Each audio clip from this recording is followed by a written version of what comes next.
Hello all welcome back to DST tales Telugu. ఓం నమః శివాయ. అందరికీ శుభ కార్తీక మాస శుభాకాంక్షలు. ఈ కార్తీక మాసంలో శివారాధన, తులసి దగ్గర నిత్య దీపారాధనతో ముడిపడి ఉన్నటువంటి సైంటిఫిక్ రీజన్స్ గురించి ఈ వీడియోలో తెలుసుకుందాం. ఈ శీతాకాలంలో సూర్యోదయానికి ముందే నిద్రలేచి స్నానం చేయడం వల్ల రక్త ప్రసరణ బాగా జరిగి రోజంతా యాక్టివ్గా ఉంటాం. తులసి దగ్గర దీపం పెట్టడం వల్ల బ్యాక్టీరియాలు నశిస్తాయి. తులసిలో ఉండే ఎగ్జాలిక్ యాసిడ్ ఆయిల్ మన లంగ్స్కి చాలా మంచిది. అలాగే ఈ శీతాకాలంలో అరుగుదల శక్తి తక్కువగా ఉంటుంది కాబట్టి శాకాహారం మాత్రమే తీసుకోవాలి. ఓన్లీ వెజ్ తీసుకోవడం వల్ల బాడీకి తక్కువ క్యాలరీస్, ఎక్కువ ఫైబర్, యాంటీ ఆక్సిడెంట్స్ లభిస్తాయి. డైజెషన్ కూడా బాగా జరుగుతుంది.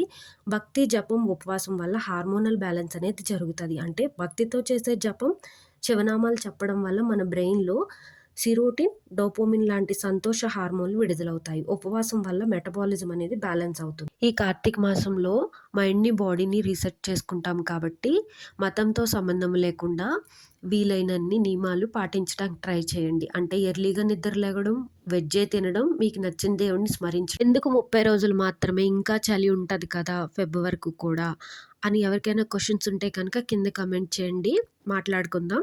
ఛానల్లో కంటెంట్ నచ్చినట్లయితే కనుక తప్పకుండా సబ్స్క్రైబ్ చేసుకోండి. Thanks for watching.